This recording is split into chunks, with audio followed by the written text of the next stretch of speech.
Unlike some newspapers, I'm not forecasting doomsday, but I agree that we are on a war footing because Vladimir Putin has put us there. He is a wounded predator, a rat cornered on the staircase, cornered to use his own image of his own childhood in St. Petersburg, cornered by failures from Crimea's attrition to a humiliation yesterday in Moldova, and he is testing Europe for seams, not suing for peace. The correct response is disciplined resolve, not panic. And the threat picture is quite simple. 3 Russian MiG-31s violated Estonian airspace for about 12 minutes, the most brazen manned incursion in years, prompting NATO Article 4 consultations and the new Eastern Sentry position.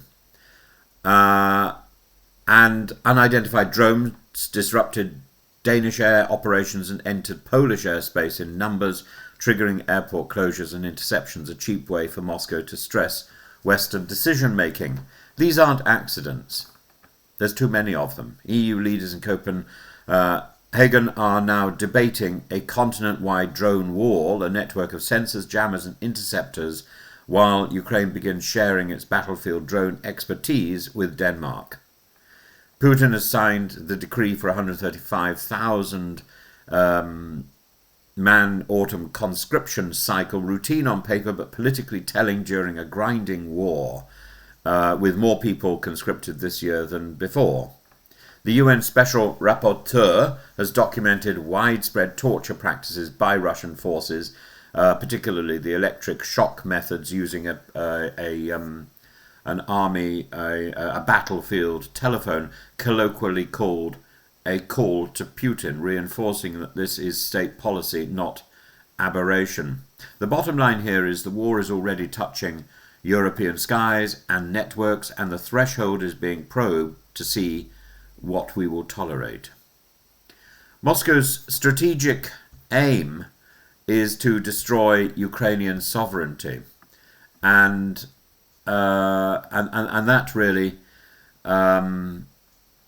is to fracture NATO solidarity, coerce a new European security architecture on Russian terms, and to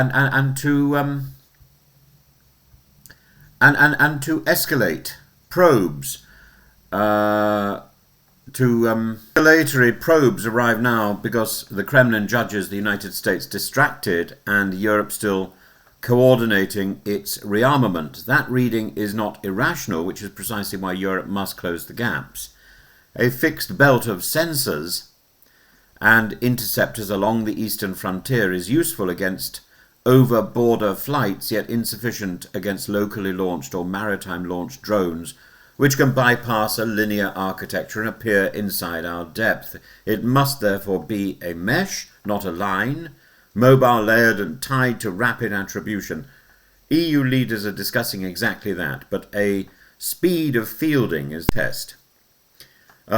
Sky shield there needs to be a sky shield over western Ukraine, a coalition air protection zone to intercept drones and missiles over Ukraine's uncontested west would protect civilians and power infrastructure without engaging Russian manned aircraft, and it would also move the intercept line eastwards before threats cross into NATO airspace. That concept, supported by former NATO commanders, is separate from NATO command but politically feasible for a group of willing states.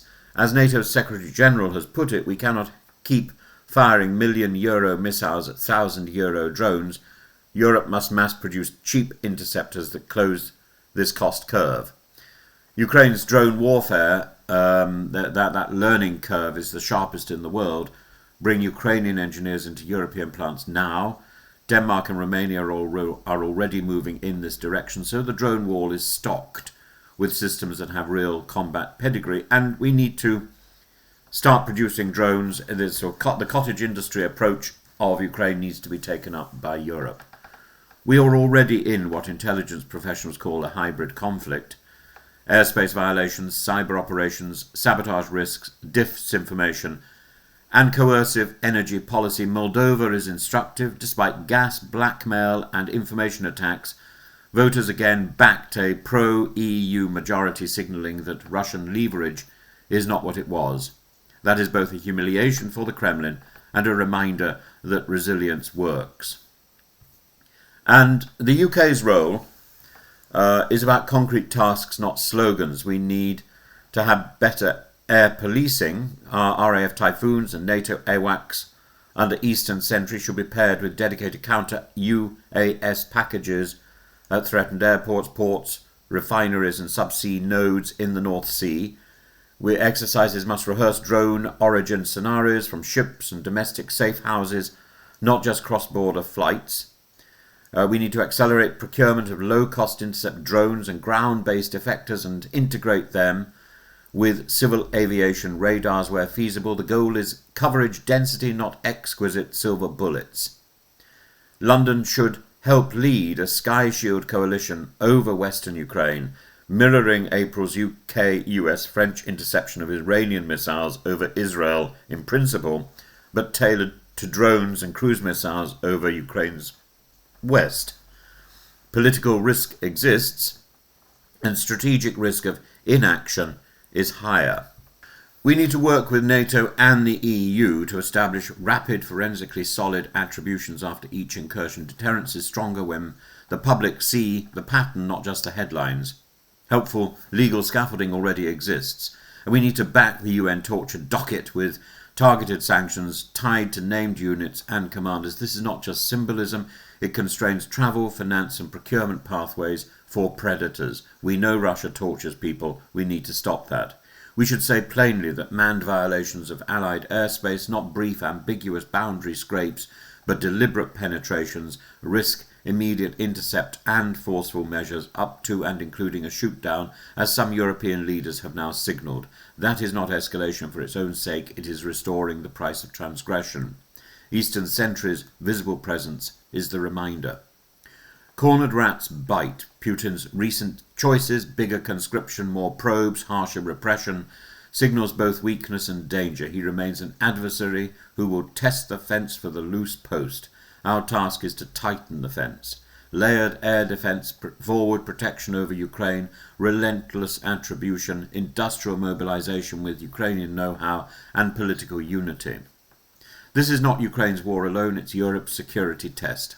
The right posture is sober and unsentimental. We shouldn't be drawn into a war because that confirms what Putin is telling his own people, that this is a war with NATO.